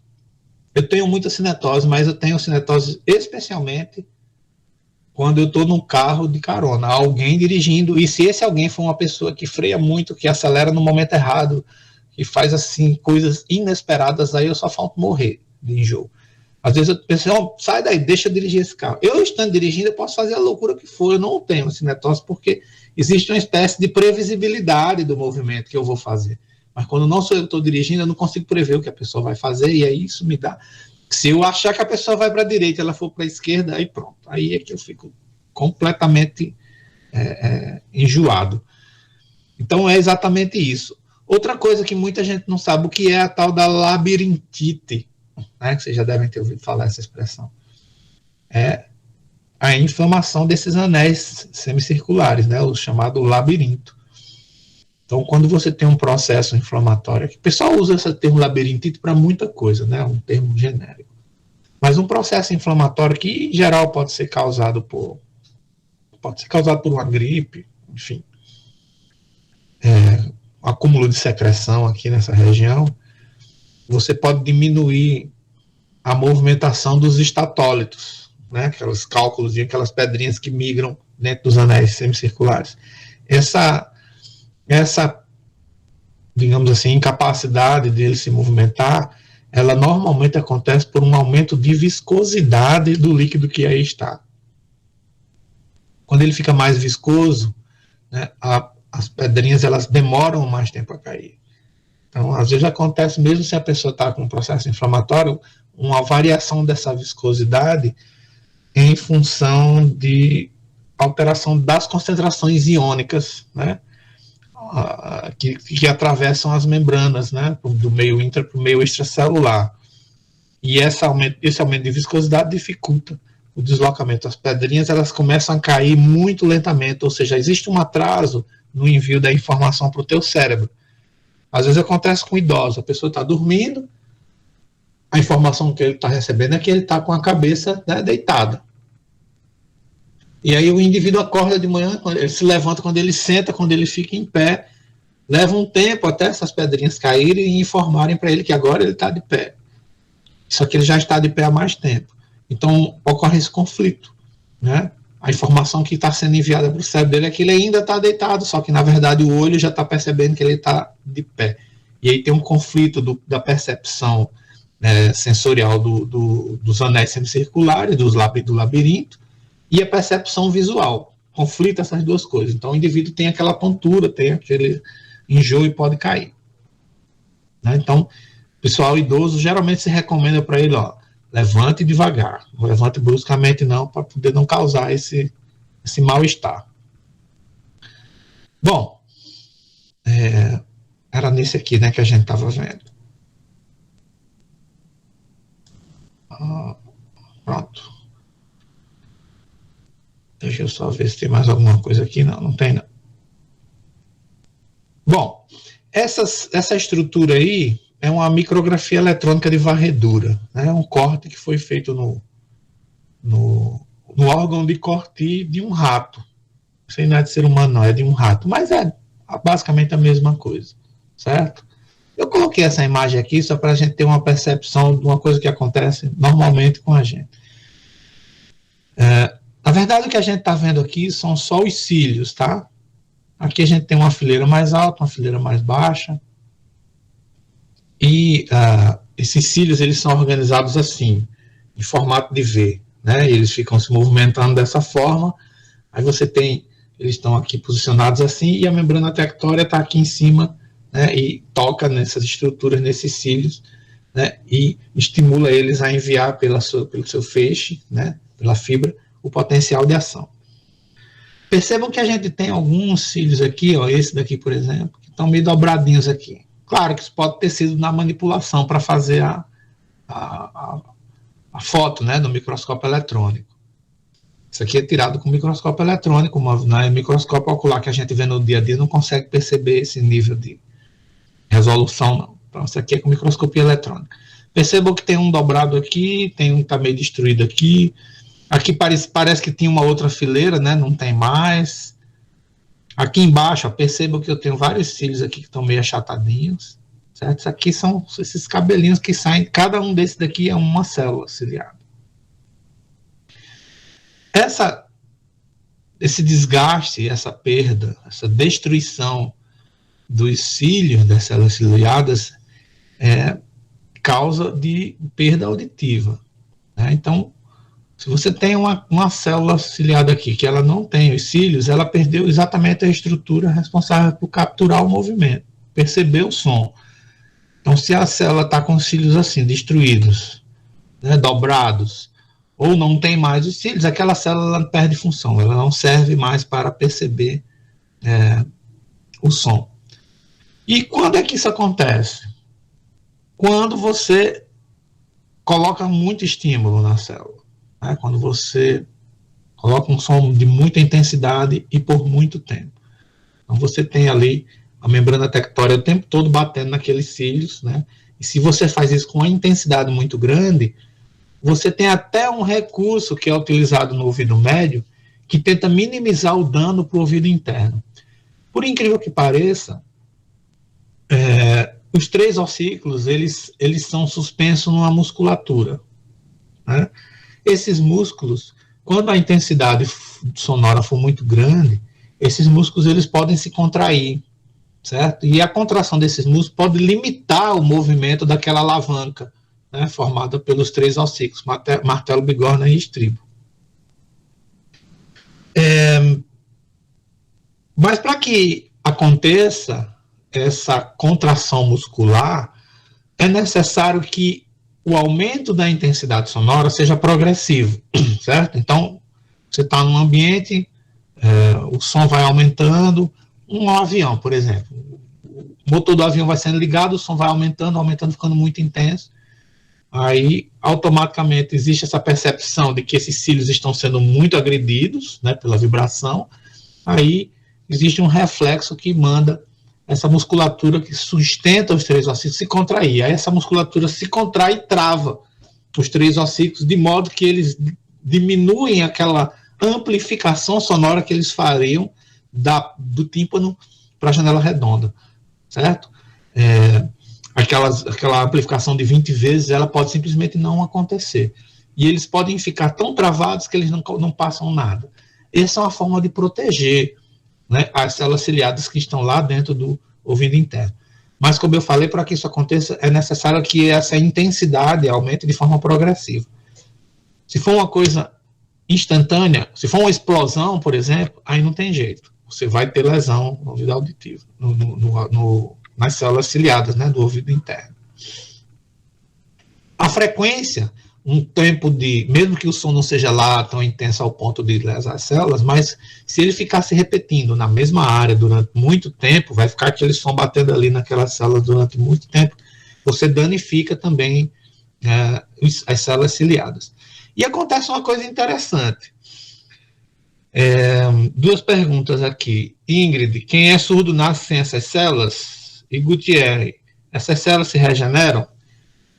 Ingrid, eu vou falar sobre os tipos de surdez daqui a pouquinho, vai ser o último slide, né? Aí a gente diz o que acontece com os indivíduos surdos.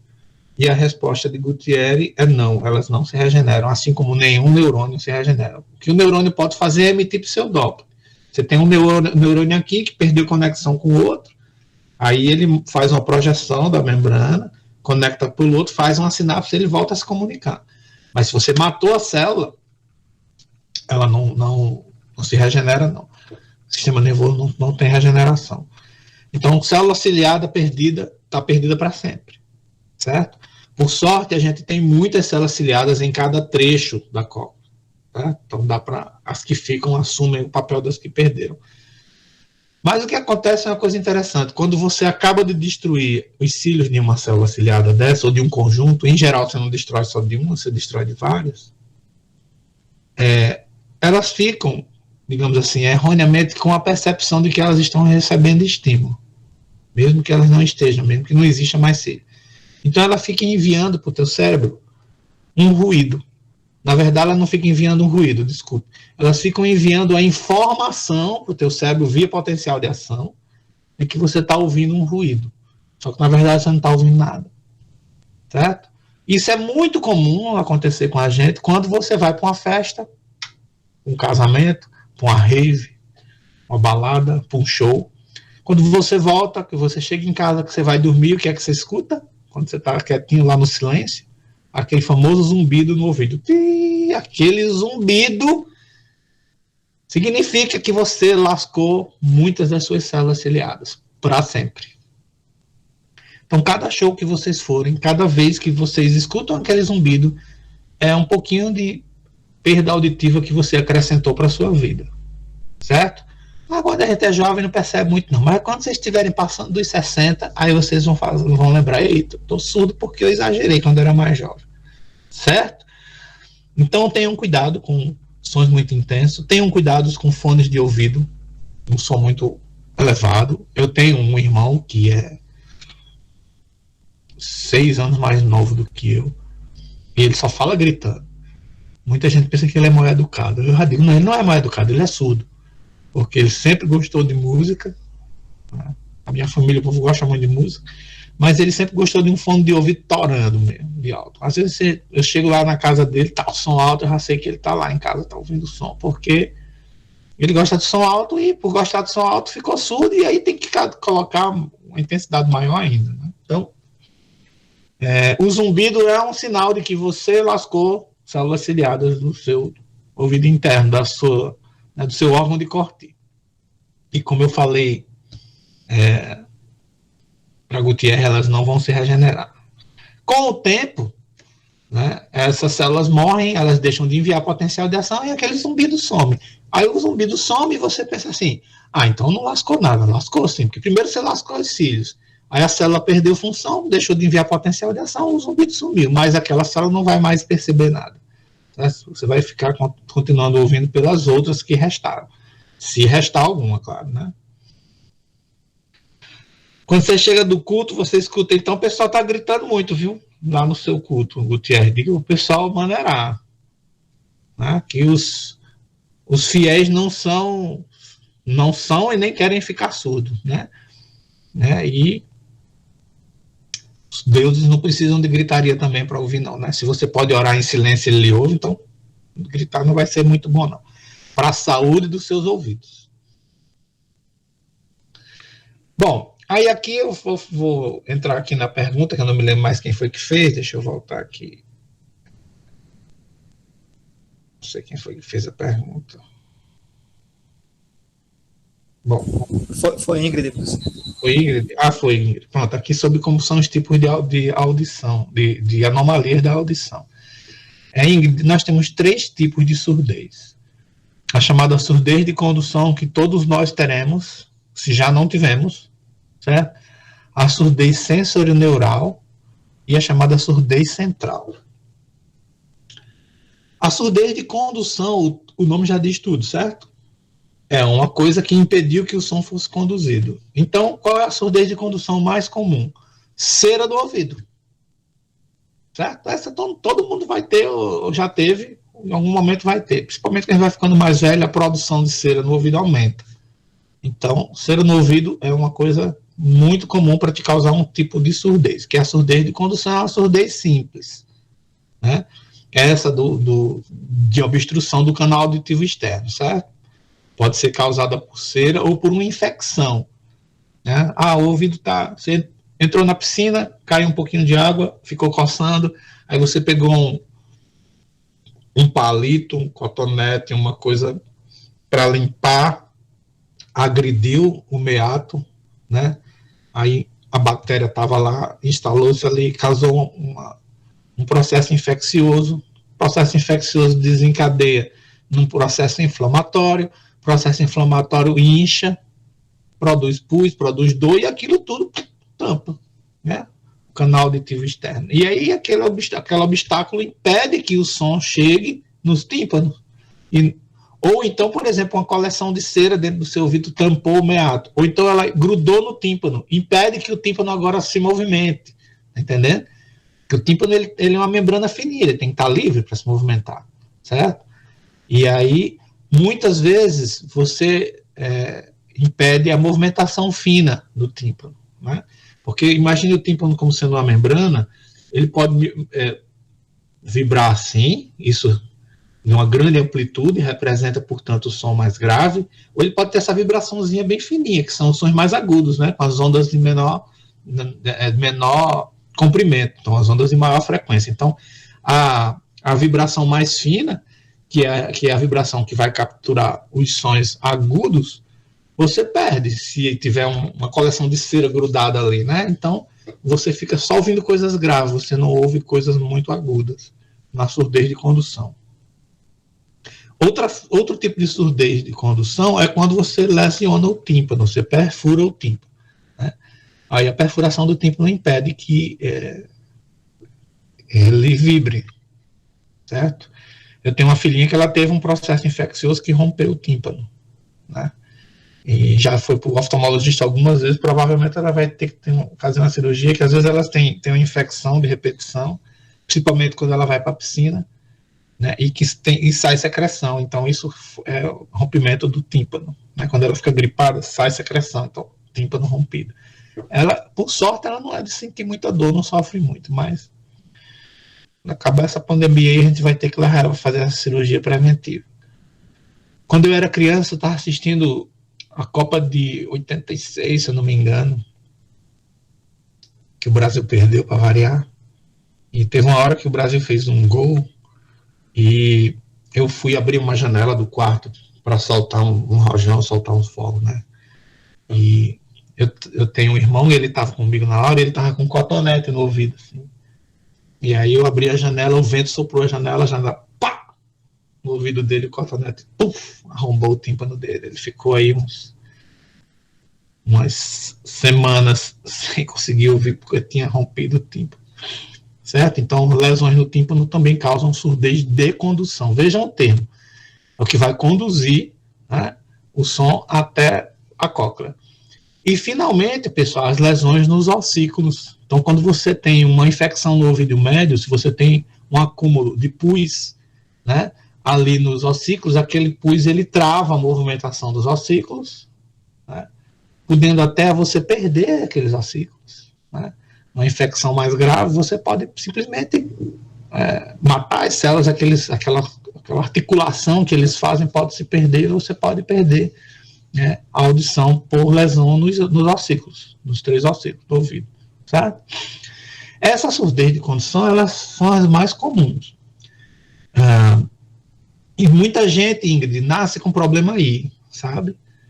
Não nasce com os ossículos mal formados, ou nasce sem os ossículos, certo? Então você tem toda a estrutura preparada, a cóclea está preparada, mas não tem como o som ser conduzido até lá, né? Então vejam que o som ele passa por meios diferentes. Então ele vem no ar, aí ele encontra um meio sólido, que é ali a membrana timpânica e os ouvidos, então eu passo a ser conduzido em meio sólido, né, através de um sistema de alavanca, de interfixa. Depois ele vai para o meio hidráulico, para um líquido, né? Então você já tem aí 2 conversões. Depois ele é percebido por células ciliadas e é convertido em potencial de ação. Então é um fenômeno que a gente chama aí de transdução. A informação ela é convertida em outra natureza, né? Mais ou menos o que o microfone daqui da minha câmera está fazendo para vocês, né? Ele está capturando uma onda sonora aqui, a minha voz está sendo emitida, bate numa membrana, né, que é esse tipo de membrana aqui. Deixa eu ver se dá para vocês verem. Uma caixinha de som. Isso aqui é como se fosse um tímpano, certo? Então é isso aqui que vibra. Ó.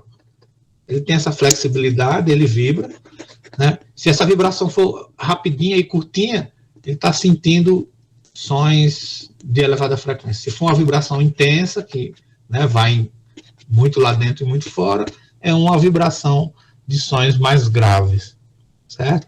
Só que o que eu estou falando aqui é de um equipamento que produz som, certo? O microfone ele é um equipamento que vai sentir som. Então, os nossos tímpanos funcionariam como uma espécie de um microfone, né? A diferença de um microfone para um alto-falante, pessoal, é só o sentido da informação, porque todo microfone pode ser um alto-falante e todo alto-falante pode ser um microfone. Basta você estabelecer para que sentido a informação está indo, certo?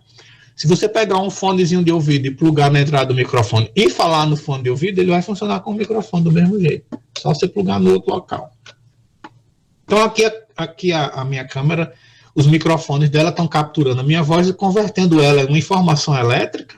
Essa informação elétrica, né, vai para a CPU do computador, é convertida em bits, em zeros e uns, né?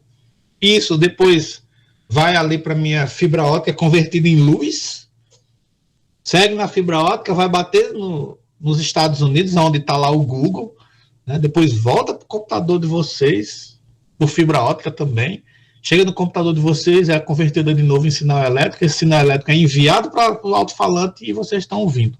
Veja só o percurso, né? Como é interessante. Bom, a maior parte das pessoas que têm surdez de condução pode ser resolvida, né, com alguma estratégia de você fazer um bypass, ou seja, você fazer com que o som chegue na cóclea. Então, aqueles aparelhos auditivos, a maioria daqueles aparelhos auditivos que a gente coloca aqui, eles têm a função de amplificar o som. Né? Se o problema for de percepção, eles têm a função de amplificar o som, jogar o som com intensidade maior.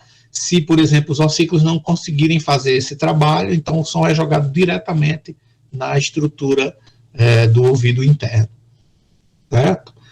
Outra forma de você fazer com que o indivíduo escute é você colocar aqueles implantes, chamados implantes cocleares, que nada mais é do que você colocar uma espécie de um microfone na calota craniana e conectar esse microfone diretamente no osso. Que vocês devem lembrar que a propagação sonora no material mais sólido é melhor do que no ar. Então, o som é jogado diretamente no osso, sem passar pelo ar. As outras formas de surdez que são mais graves é a surdez sensorineural, né, que é uma perda da sensibilidade dos receptores auditivos, infecções que podem destruir a cóclea, processos inflamatórios, e olha só que interessante, exposições a sons de elevada intensidade por um longo tempo. Certo? Então, aquele zumbidinho que vocês ouvem, depois que vem da festa, e que Gutierrez ouve depois que vem do culto, aquele zumbidinho é chamado de tinnitus. Então, quando você ouve o tinnitus, você já sabe que você lascou, né, células ciliadas. Portanto, você está desenvolvendo a surdez sensorineural, que é a segunda mais grave. Ok? Deixa eu ver aqui o que Magno escreveu. Primeiro transplante de ouvido 3D. Conseguiu recriar os ossos da orelha com impressão 3D. Bigode massa demais isso, cara.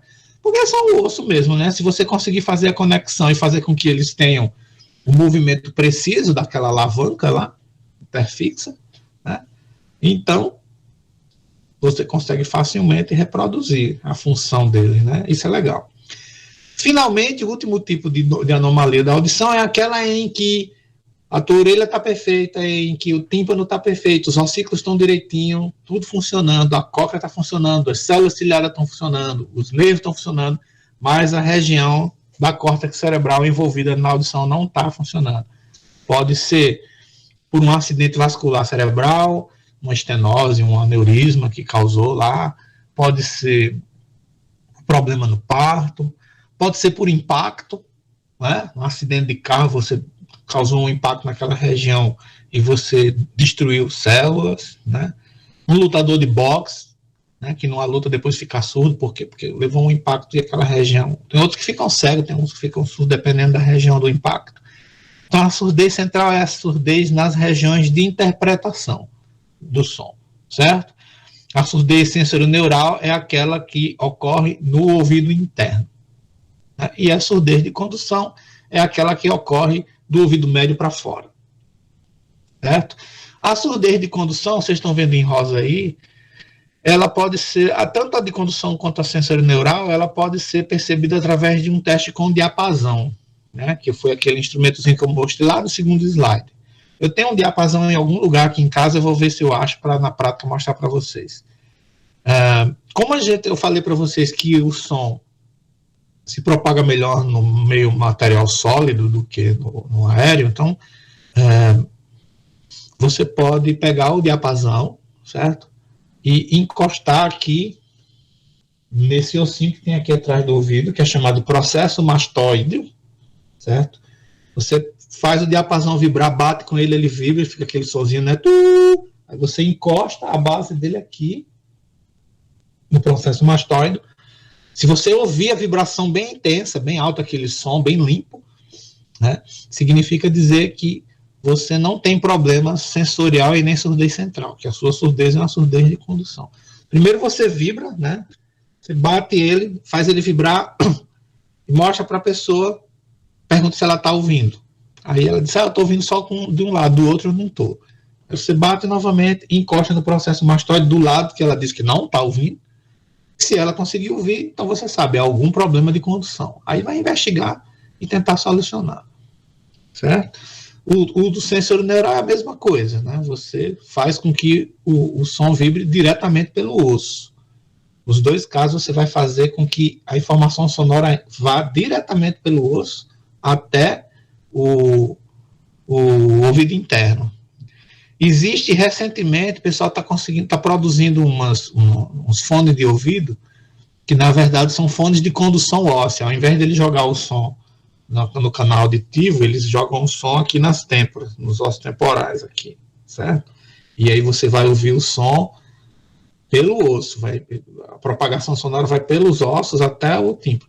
Tem uma vantagem, é que você não bloqueia, né, os sons externos, então você consegue ouvir o som da sua música e consegue ouvir os sons externos. Mas eu já vi vários vídeos no YouTube de quem testou isso, o pessoal não gostou muito não, que a qualidade do som não é muito legal não.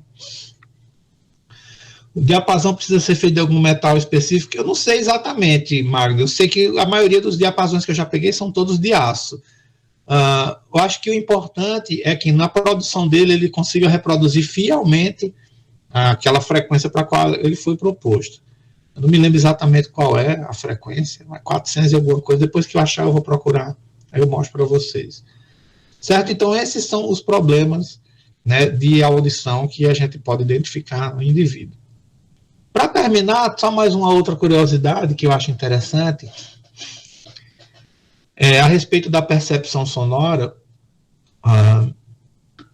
quando você fala, tá, o som da sua própria voz, que você está ouvindo, tem uma qualidade, um timbre muito melhor, muito mais perceptível, né, por você mesmo do que pelas outras pessoas. Então, a sua voz que você ouve é diferente da voz que as outras pessoas ouvem.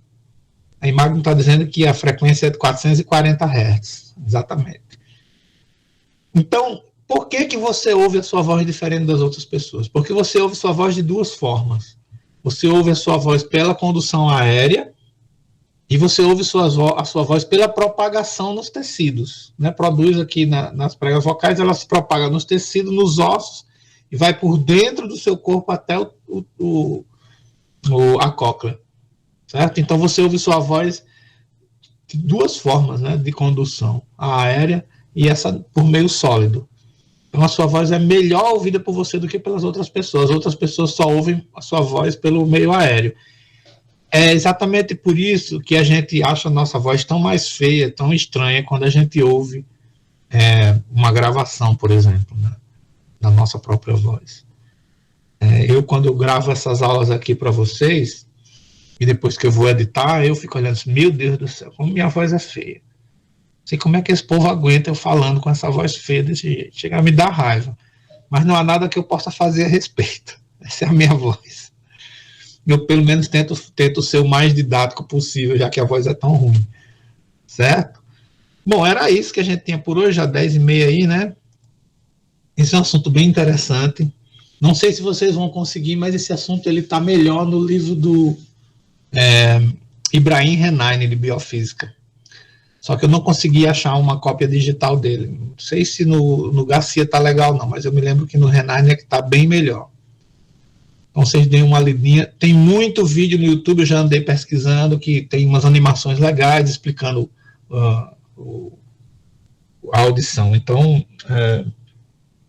basicamente o objetivo que vocês têm aí para compreender desse tema é entender como é que é feita essa transdução, como o som se propaga nessas estruturas até chegar na cóclea, né? Compreender como é que o som é percebido em termos de frequência e em termos de intensidade, certo?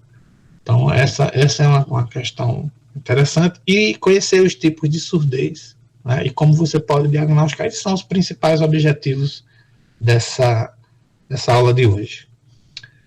Ok, pessoal? Alguma dúvida? Alguma pergunta? Beleza? Então, boa noite para todo mundo e até semana que vem.